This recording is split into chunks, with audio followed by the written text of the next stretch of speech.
अनजलि दैमारिया राजनितियाव हाबफैनाया बे मोजां जादों। बाट अनजलि दैमारि though she is right woman but in wrong party, BPF. Right man in wrong party, BPF. बिथाङा हाबनाय लोगो लोगोनो BPF आव दि बे 17 बोसोर हाग्रामा महिलारिया सासन खालामदोंमोन, बिनि गेजेराव करापसना जादों होननानै बिथां अनजलि दैमारिया स्वीकार खालामना लादों।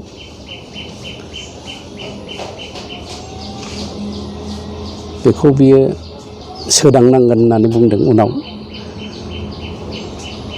नाथाय दा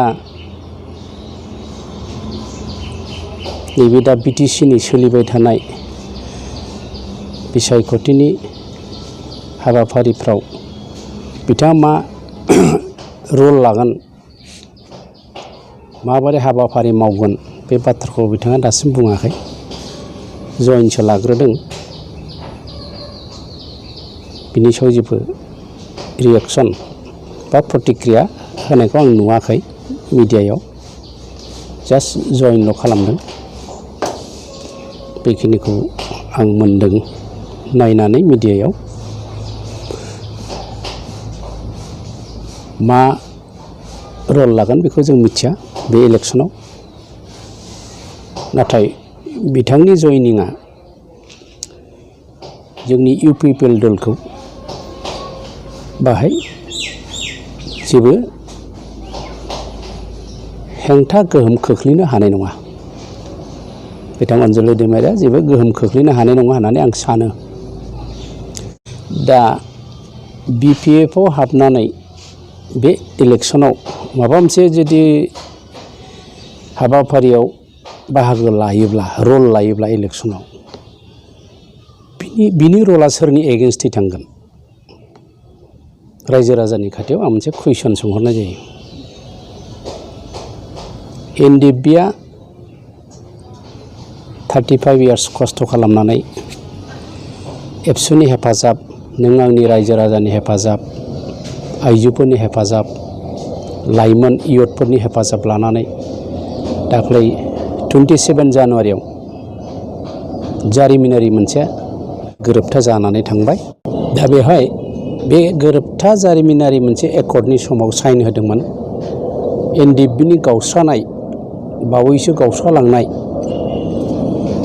मोनब्रै ग्रुपआ ज' जानानै सिगनेसार होदोंमोन, सहि होदोंमोन। बेहाय बिथां रन्जन दैमारियाबो होदों, गबिन्द बसुमतारी थाबाय, धीरेन बर' थाबाय, बि सावरायग्रा थाबाय।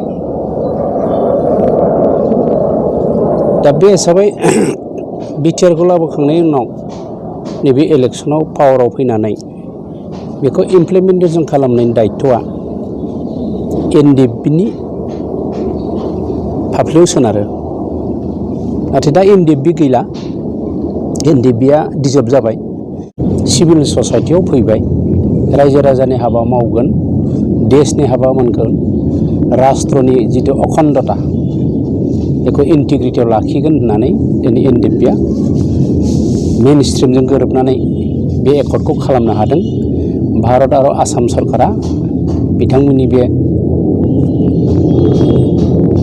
जेनुइन, लजिकेल, जास्टिफाइड आन्दलन सायाव मोनसे जास्टिस होनानै बिटिआर एकर्डखौ मोनसे हिस्ट्रिक एकर्ड साइन खालामनानै होदों गभर्नमेन्टआ।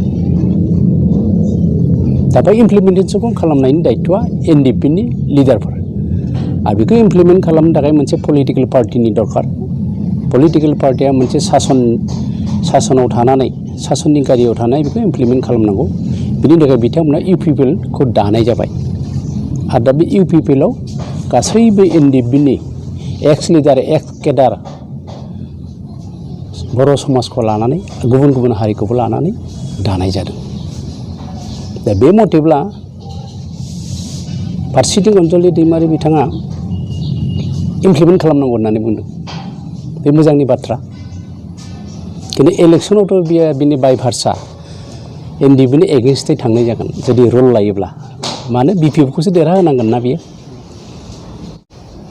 फारसेथिं अनजलि दैमारिया बिटिआरखौ इमप्लिमेन्ट खालामनांगौ होनना बुंदों मोजां बाथ्रा बे जोंनि इउ पिपलनि आदर्शजों गोरोबनाय जादों बे लेंगुवेजआ फारसेथिं भेलुलेस होननानै बुंबाय बिथांनि दा गोदान बिथाङा जायनि खाथियाव साया लानो थांदों जायखौ होनदों दा बिथांनिबो हाइकमान्ड जासिगोन हाग्रामा बिथाङा बिथांखिनि भेलुलेस होनना बुंदों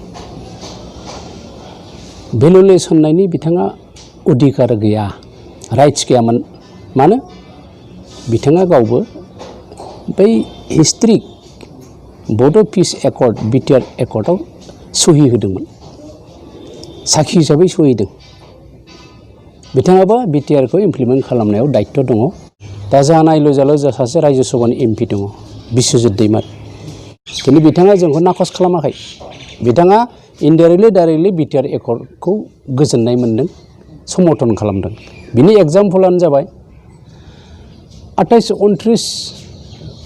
29, 30, 31 धेमाजि डिस्ट्रिक्टनि गगामुगाव दुलाराय ब्रह्म धर्म आफादनि कनफारेन्स जादोंमोन बाहाय अपेन सेसनाव बिस्वजित दैमारिखौ लेंहरदोंमोन चिफ गेस्ट आंबो गेस्ट हिसाबै थांदों मिटिं जानायनि आगोलाव बिथांजों साहा मेलजाव टि पार्टियाव आं रायज्लायदों सोंदों मारै मारै जाखो ओंखायनो साननैनि आगोल 27 तारिखआव एकर्ड जाबाय आं मैयासो बेलसिराव हाबना फैदों मानो बेहाय एसे गुदुं बारहावा जागासिनो दंमोन गोग्लैनाय नंला मानाय नंला ना हाबनाय नंला बिथोराव थालांबाय होननानै आं एसे बुजायना फैबाय दे मोजां थारमानिबा बेखौ हयथ' हाग्रामा मिथिया हयथ' हाग्रामानो थिनदोंलाय खोमा एसे बुजायदो सनितपुरनि मानसिखौ होमबा बिस्वजित सासे एमपि हिसाबै बुजायनाया बिराद मोजां बाथ्रानि खोथा जादों होमबा बिस्वजित दैमारि बिटिआरखौ मोजां मोनो बिस्वजित दैमारि बिथां एमपिया जे जोंनि बे माबाखौ जाजानो लुगैयो इमप्लिमेन्ट जाजानो लुगैयो दा बिथांमोननि हाइकमान्डआ आलादा बुङो बिथांमोना मोनसे आलादा बुङो सेकेन्ड लाइननि लिडारफ्रा बेथ' गोमोथावनि खोथा ओंखायनो बेबायदि जानो नाङा जों लिडारखौ लिडार अराय मानियो दा अनजलि दैमारिया बिपिएफआव हाबनानै बे इलेक्सनाव इउ पिपलनि एगेन्स्टै जेबो गोहोम खोख्लैनो हानाय नङा 1% हानाय नङा होननानै आंहा फोथायो मानो हाया बिपिएफनि जानानैसो बे केम्पेइनाव थांनांगोन इलेक्सनाव बिपिएफनि जानायखिनि सोरनि एगेन्स्टै थांगोन इउ पिपलनि एगेन्स्टै थांगोन इउ पिपलखौ सोर दादों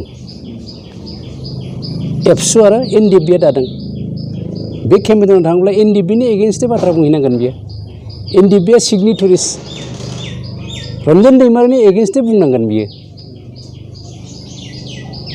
गबिन्द बसुमतारिनि एगेन्स्टै बुंनांगोन बि सावरायग्रानि एगेन्स्टै बुंनांगोन धीरेन बर'नि एगेन्स्टै बुंनांगोन ओंखायनो बिनि बे बाय हाबनाया इउ पिपलखौ जेबो गोहोम खोख्लैनो हानाय नङा जेबो इम्पेक्ट गोग्लैया गतिके उदालगुरियाव जों 8 खान मोनगोन एबार आं 10 खानखौ मोनगोन 7% मोनगोन होनना बुङा एसे गोरोन्थि जागोन 8 खान मोनगोन ओंखायनो बिनि 8 खाना जुदि प्लास जाहैयोब्ला प्रमद बर' गबिन्द बसुमतारिनि दैदेननायाव इउ पिपलआ गभर्नमेन्ट दानाया 100% सार्टेनिटिया फैबाय रायजो राजा बेखौनो लुबैदों आरो रायजो राजाबा रावखौ दा बुजिया रावनिबो खोथाखौ खोनासङा जोंनो बिटिआरखौ नांगौ